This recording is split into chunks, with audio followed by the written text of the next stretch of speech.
Om Swastiastu.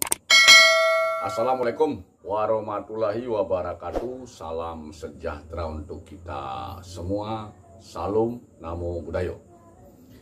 Selamat malam semua handai tolan, saudara-saudara, para sahabat, teman-teman, kawan-kawan handai tolan dimanapun Anda berada. Pada malam hari ini kembali saya menyapa Anda melalui konten YouTube podcast saya ini. Lama 1 bulan lebih saya belum membuat konten karena memang belum sempat, belum ada waktu untuk membuat konten di channel ini. Pada malam hari ini karena beberapa kawan sudah mulai menyampaikan secara pribadi kepada saya inbox, kok belum ada konten baru. Nah, itu tentunya merupakan satu pendorong saya untuk membuat konten pada malam hari ini.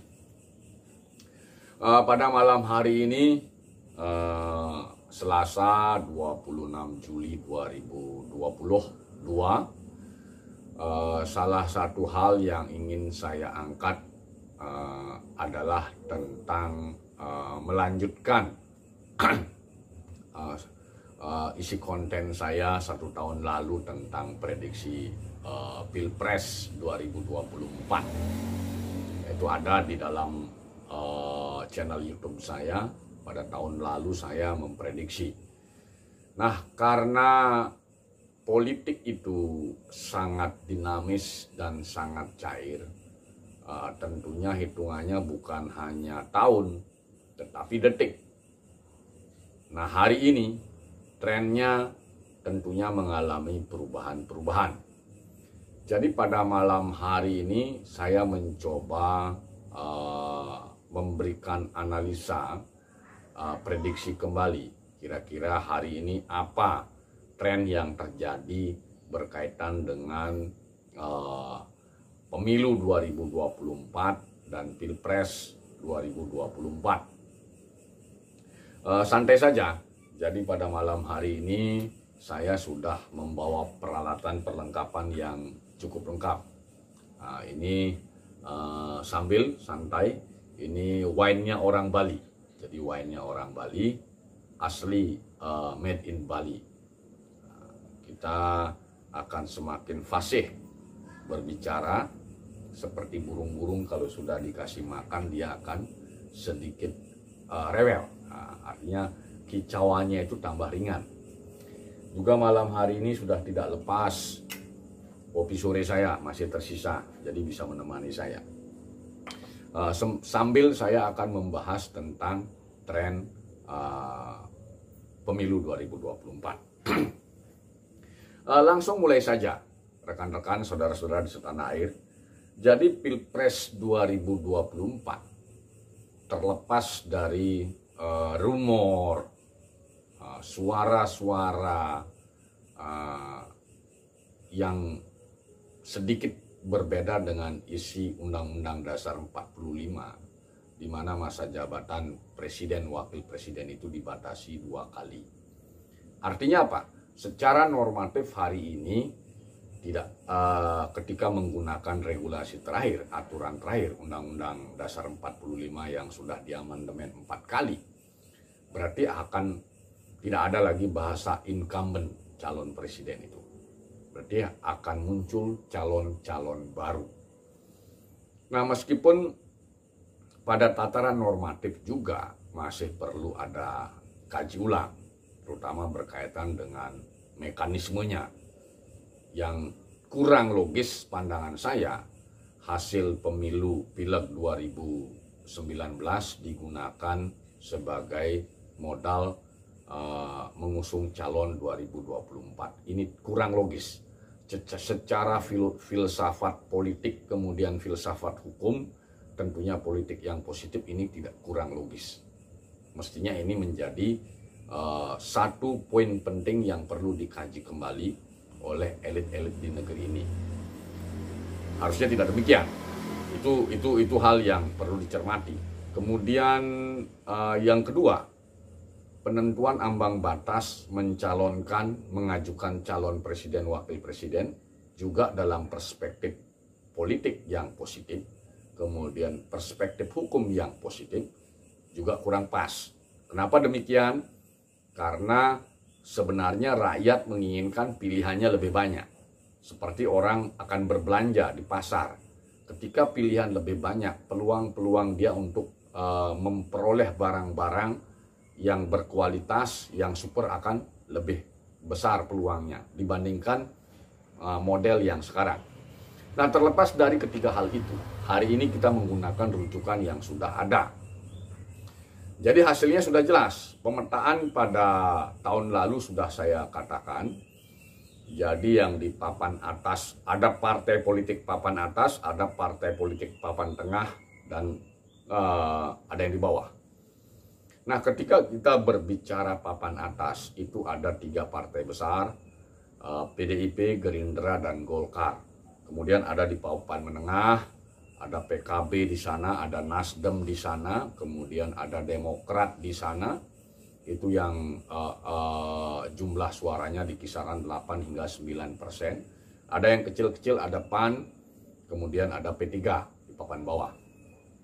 Nah, skema ini masih terus terjadi kalau tidak salah sejak era reformasi ini, pengklasteran partai politik itu. Nah, dari partai politik yang masuk ke Senayan, kalau tidak salah ada 9 partai politik. Nah, itu yang memenuhi syarat untuk mengajukan calon tanpa berkoalisi hanya PDIP. Nah, hanya PDIP. Izin ya.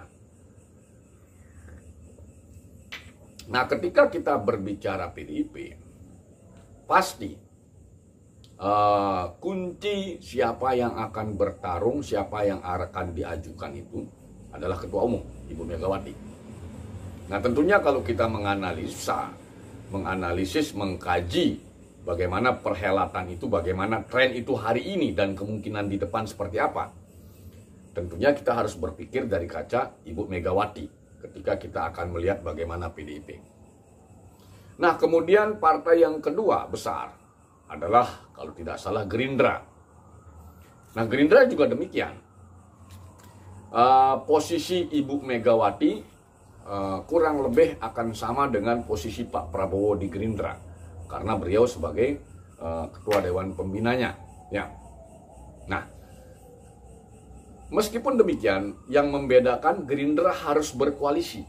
Jadi Gerindra kisaran itu kalau tidak salah di angka 12%. Nah, berarti dia harus berkoalisi paling tidak mendapatkan satu partai politik yang memperoleh suara atau kursi itu di parlemen 89%. Artinya Gerindra cukup mencari satu kawan yang ada di papan partai yang di papan tengah. Entah itu PKB, kemudian atau mungkin Demokrat, atau mungkin PKS. Nah, itu yang perlu dicermati. Kemudian Golkar juga demikian, posisi dia 3 besar. Jadi tetapi dia akan kesulitan ketika partai itu harus satu, masih kurang mungkin sedikit. Nah, maka dari itulah Golkar pun harus berkoalisi dengan minimal 2 partai. Nah, itu yang perlu dicermati. Nah, dari skema itu sebenarnya sudah terlihat apabila PDIP tidak berkoalisi, ya peluang akan terjadi pasangan calon presiden wakil presiden. Kalau PDIP tidak berkoalisi, minimal bisa jadi akan 3 calon, bahkan 4 calon bisa kalau PDIP tidak berkoalisi. Tetapi ketika PDIP berkoalisi, maka maksimal calon yang akan muncul itu 3, sudah bisa dipastikan. Nah, itu skema yang akan terjadi. Nah, sepertinya elit di negeri ini memiliki kesamaan pemikiran, tidak ingin lagi terjadi pembelahan di tengah masyarakat. Jadi kalau kita mencermati pemikiran itu, kecenderungannya akan terjadi lebih dari 2 partai. Itu yang perlu dicermati. Nah, Itu euforia ketika kita mencermati pemikiran-pemikiran elit itu secara menyeluruh. Nah, kemudian kita coba akan menakar satu persatu seperti apa. Nah, kalau kita mau melihat dari partai besar, PDIP. Jadi kita harus berpikir dari kacamata ketua umum.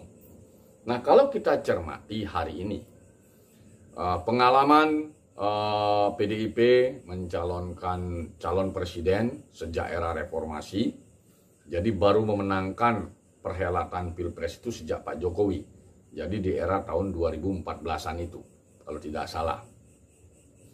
Nah, pada masa itu, PDIP lebih condong memilih kecenderungan apa yang diinginkan publik.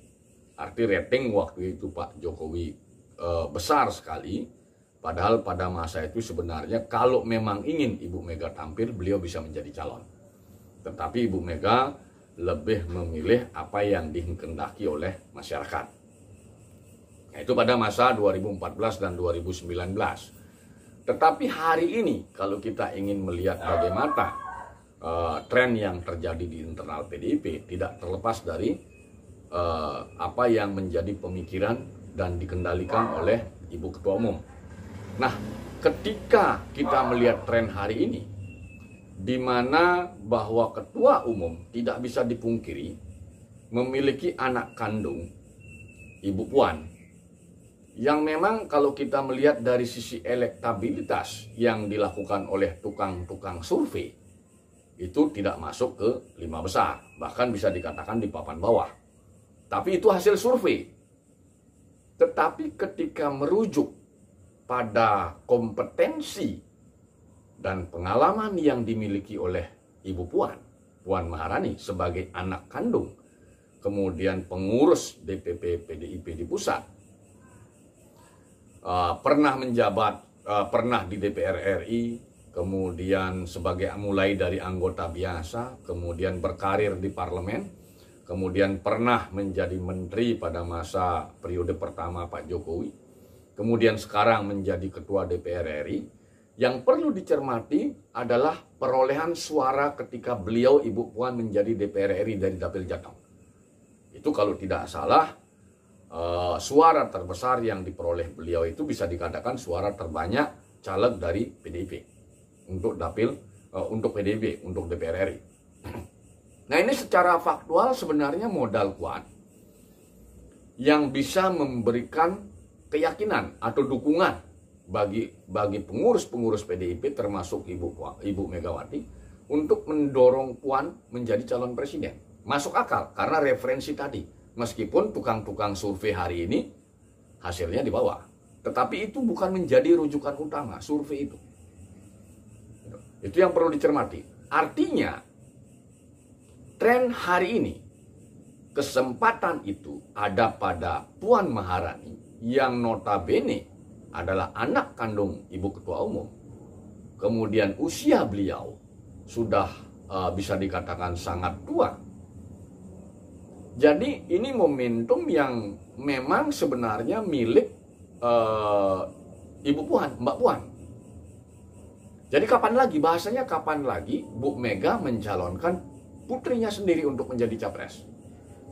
Jadi momentum itu ada pada Pilpres 2024 ini.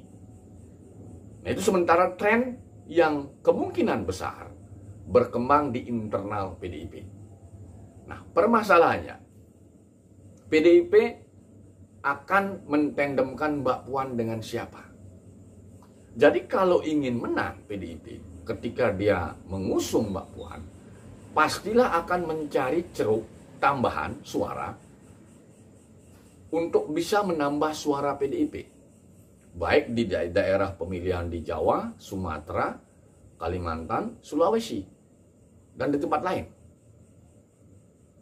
Tetapi tentunya ceruk yang diinginkan itu adalah ceruk yang tidak beririsan dengan pemilih yang pemilih militan yang sudah menjadi pemilihnya PDIP.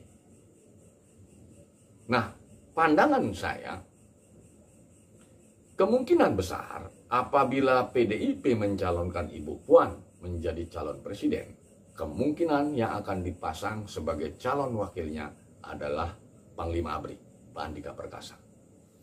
Nah, itu prediksi saya. Ya. Kemudian Golkar. Golkar ini dengan Koalisi Indonesia Bersatu, di awal kemunculannya saya mengikuti pertemuan-pertemuan mereka, saya cermati. Sebenarnya pandangan saya, Golkar ini sebenarnya, Partai Golkar sendiri, itu sebenarnya digunakan untuk calon yang akan dipasang oleh Pak Jokowi. Pandangan saya. Jadi ketiga partai ini kemungkinan besar, dugaan saya akan memasang orang yang memang akan dipasang oleh Pak Jokowi. Dan sosok itu tidak lepas, cenderung pemikiran saya, yang akan dipasang di sana adalah Ganjar dan Erick Thohir. Izin. Ganjar dan Erick Thohir. Berarti dua calon. Kim. Nah, kemudian pasangan yang sudah intens berkomunikasi, nah tetap kemarin sempat memunculkan paket Prabowo Muhaimin Iskandar.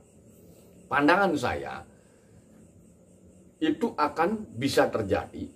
Tetapi apa yang disampaikan ke publik itu hanya test the water, test case ya. Bagaimana persepsi publik ketika Gerindra berkoalisi dengan PKB akan mengusung Prabowo dengan Muhaimin Iskandar, test case. Karena waktu perhelatan itu masih bisa dikatakan masih cukup lama, 2024 Februari, 14 Februari. Masih ada waktu di tahun 2023.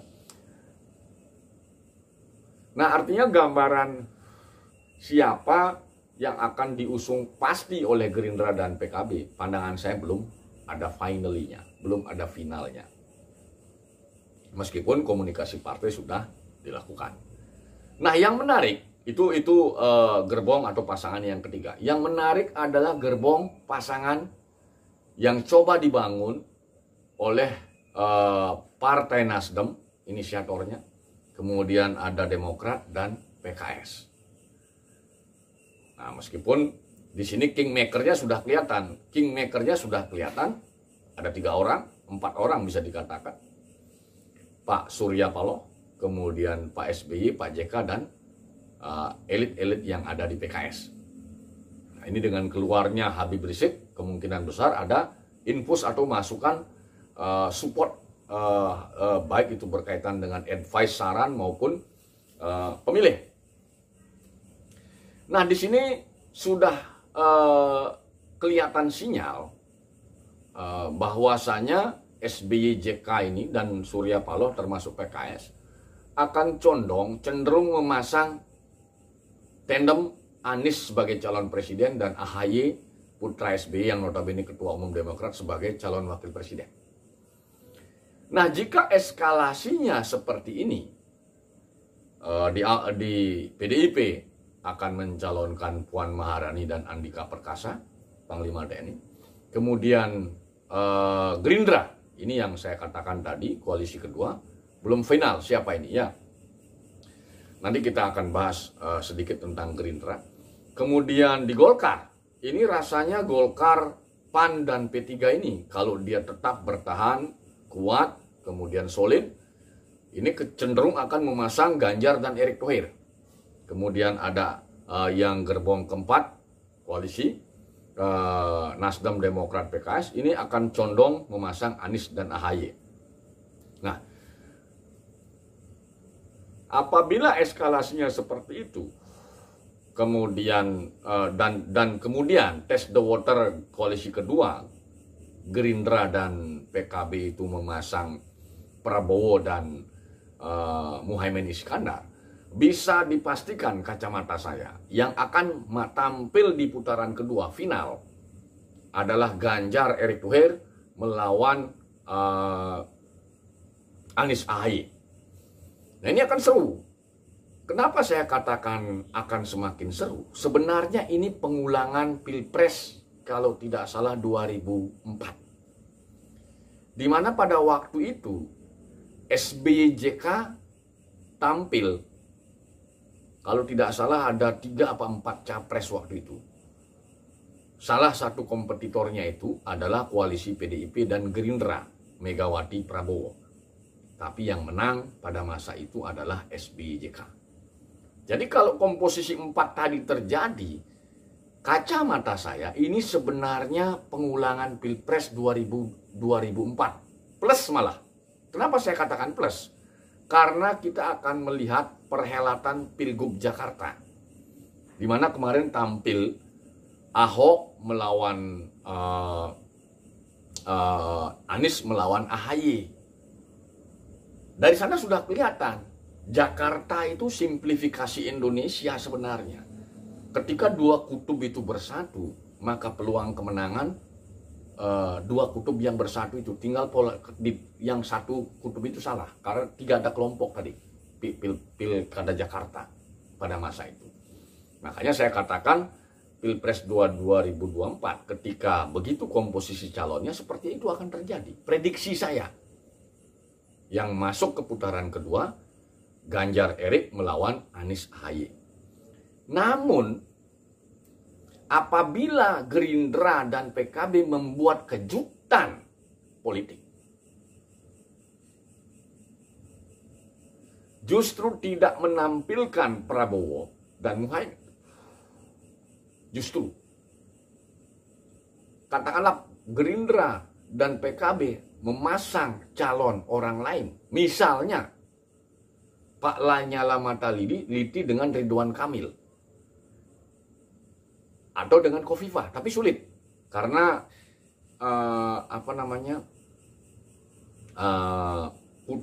putri atau putranya Bu Khofifah, putranya itu sudah menjadi pengurus Demokrat. Tetapi politik itu cair, bisa saja terjadi. Jadi apabila Gerindra dan PKB ini memasang bukan Pak Prabowo dan bukan Muhaimin, justru memasang Lanyala Mataliti berpasangan dengan Khofifah Indar Parawansa atau dengan Ridwan Kamil, maka eskalasi itu bisa berubah. Sulit rasanya bisa menentukan siapa yang akan masuk di putaran kedua. Kenapa demikian? Karena itu tadi, kejutan politik, seperti orang yang pingsan dipompa dengan alat pemacu jantung itu. Jadi publik itu terkejut dengan calon baru yang dipasang oleh Gerindra dengan PKB. Nah itu tadi ketika saya membahas bagaimana eskalasi di tataran elit-elit pengurus partai politik. Pengurus sekali lagi eskalasi di kisaran partai politik dan elit-elit pengurusnya tentang Pilpres 2024 itu. Saya belum membahas tentang bagaimana kacamata oknum-oknum oligarki di tempat ini. Jadi mohon maaf, oknum-oknum oligarki. Jadi sebenarnya dibandingkan dengan apa yang menjadi pemikiran para elit pengurus partai politik itu, sebenarnya lebih dominan apa yang menjadi keinginan, kemungkinan besar sebenarnya lebih dominan apa yang menjadi keinginan dan pemikiran-pemikiran oknum-oknum oligarki. Nah ini mereka itu bisa kemungkinan besar mereka bisa membuyarkan apa yang menjadi skema atau keinginan elit-elit partai politik itu. Karena mereka menguasai kapital atau modal. Nah ini yang sebenarnya jarang diketahui oleh publik. Jadi boleh-boleh saja elit partai politik itu memiliki pemikiran dan keinginan. Tetapi ketika berbeda keinginan itu dengan oknum-oknum oligarki yang tak terlihat ini, yang sebenarnya kemungkinan besar sudah mengangkangi negara sejak negeri ini merdeka, tapi tidak terlihat oleh publik. Bahasanya ketika mereka menginginkan 2 pasang calon presiden pun itu akan bisa terjadi.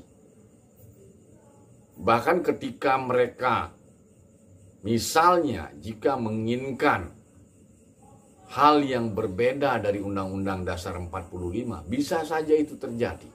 Karena oknum-oknum ini menguasai modal atau capital atau uang bahasanya. Nah, jadi skema nasional yang saya bahas tadi akan bisa bubar ketika tidak sejalan dengan keinginan-keinginan oknum-oknum oligarki itu. Silahkan Anda cari tahu siapa orang-orang itu. Gampang Anda bisa searching di Google itu. Kalau mereka menginginkan hanya 2 pasang, bisa terjadi 2 pasang. Kalau mereka menginginkan 3 pasang, akan bisa kemungkinan besar terjadi 3 pasang. Jika mereka, beliau-beliau ini menginginkan 4 pasang pun bisa. Jika berbeda dengan regulasi yang ada di Undang-Undang Dasar 45, akan dicarikan skema seperti apa jalannya. Itulah kehebatan oknum-oknum oligarki itu. Jadi itu yang perlu kita cermati.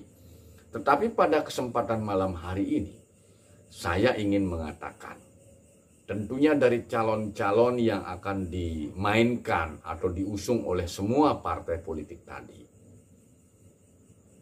ada calon-calon presiden utamanya yang resisten atau tidak diingini oleh oknum-oknum oligarki itu. Inilah yang mestinya perlu kita cermati semua, seluruh anak bangsa ini. Siapakah calon presiden yang tidak diingini? Bahkan tidak diinginkan tampil. Kenapa demikian? Bisa saja oknum-oknum oligarki ini akan berpikir, apabila si A misalnya akan menjadi calon, dia akan mengganggu bisnis saya di tempat ini. Maka bisa saja akan diupayakan orang itu tidak akan tampil. Nah, ini yang tidak kalah pentingnya berkaitan dengan dugaan permainan oligarki ini. Dan ini tidak bisa dihindari karena fakta di lapangan tidak hanya terjadi di tempat ini. Mungkin di tempat lain, di negeri-negeri lain juga terjadi. Dan ada oknum-oknum oligarki itu. Nah, jadi hal yang paling penting sekali untuk kita ketahui. Siapakah calon-calon, tokoh-tokoh bangsa ini yang akan menjadi bakal calon presiden, kemudian akan menjadi calon presiden. Tidak diingini oleh oknum-oknum oligarki ini. Sebenarnya arah kita apabila ingin katakanlah oknum-oknum ini tidak mengganggu APBN kita, tidak mengganggu sumber daya alam kita, artinya tidak mengangkangi gitu, tidak akan mendikte pemerintahan kita. Mestinya kita berpikir siapa yang tidak diingini oleh mereka itu yang kita dorong untuk tampil. Sehingga paling tidak ketika calon itu sampai menang dan menjadi presiden, paling tidak semua keinginan oligarki itu bisa diamini. Karena kita tidak bisa menampik keberadaan oligarki itu. Silahkan Anda baca di Google apa definisi oligarki. Karena tidak mungkin satu negara itu diurus oleh satu orang, tidak mungkin. Pasti akan diurus oleh banyak orang. Jadi kita tidak bisa menampikkan itu. Tetapi kita tidak ingin hal-hal yang kurang baik untuk publik itu dipaksakan oleh mereka. Nah, itu yang ingin saya katakan, yang belum saya bahas berkaitan dengan pemikiran-pemikiran elit formal, para elit partai politik, para tokoh-tokoh negara bangsa ini yang hari ini ada, memikirkan bagaimana bernegara berbangsa, memikirkan bagaimana memunculkan calon pemimpin bangsa yang baik. Jadi kita memang tidak bisa menampikkan keberadaan oknum-oknum oligarki ini. Tetapi paling tidak arah kita bisa mengerem, kita bisa mengimbangi atau mengendalikan. Jangan sampai semua keinginan mereka, apalagi bertentangan dengan keinginan publik, harus berjalan. Jadi negara bangsa ini milik kita semua, tentunya kepentingan mayoritas harus kita dahulukan. Itu yang ingin saya katakan. Jadi framingnya itu tidak terlepas pula pilpres dan pileg ini dari keinginan atau pemikiran-pemikiran dan keinginan oknum-oknum oligarki itu. Nah, itu yang belum saya bahas berkaitan dengan prediksi pilpres dan pileg itu. Demikian pula berkaitan dengan partai apa yang akan mereka support, ini tentunya tidak lepas dari kemampuan mereka itu, oknum-oknum oligarki itu. Karena memang mereka menguasai modal yang sangat besar sekali. Kalau kita bisa kutip apa yang disampaikan oleh salah satu tokoh elit di negeri ini, bahasa kalimat yang mengatakan 70% sumber daya alam itu dikuasai tidak kurang oleh 5-10% orang. Nah ini sebenarnya mengarah pada oknum oligarki itu. Nah ini yang perlu kita cermati bersama, kehati-hatian kita tidak asal emosional menentukan pilihan kita harus cerdas dalam menerima informasi data, kemudian menganalisisnya, apakah itu data atau hoax, kemudian fakta-fakta di lapangan seperti apa, harus kita mencermatinya, sehingga kita tidak salah dalam mengambil kesimpulan atau mengambil keputusan. Nah itu yang belum saya bahas. Nah itu kira-kira prediksi saya, analisa saya berkaitan dengan Pilpres 2024. Nah kemudian berkaitan dengan Pileg 2024. Ini akan banyak kemungkinan terjadi kejutan besar. Karena kalau tidak salah, pemilih milenial itu ada di kisaran 50%. Dan ini sangat sulit untuk kita, kalaupun kita melakukan survei atau polling, sulit. Karena bisa saja mereka, adik-adik milenial ini pada saat di polling memberikan suara A, tetapi pada hari H dia memberikan suara bukan A. Nah, ini yang perlu kita cermati bersama berkaitan dengan prediksi saya pada malam hari ini tentang bagaimana eskalasi tren yang terjadi hari ini dan tren yang kemungkinan terjadi pada beberapa waktu ke depan berkaitan dengan Pilpres dan Pileg. Karena politik itu cair, bisa saja trennya itu akan berubah 3 bulan atau 6 bulan ke depan. Mungkin demikian hal yang bisa saya sampaikan berkaitan dengan prediksi Pilpres 2024 dan Pileg 2024. Akhirnya saya sudahi, saya tutup vlog ini dengan menyampaikan Prame Santi. Om Santi Santi Santi Om. Wassalamualaikum warahmatullahi wabarakatuh. Salam sejahtera untuk kita semua. Salam Namo Buddhaya. Selamat malam dan terima kasih. Salam dari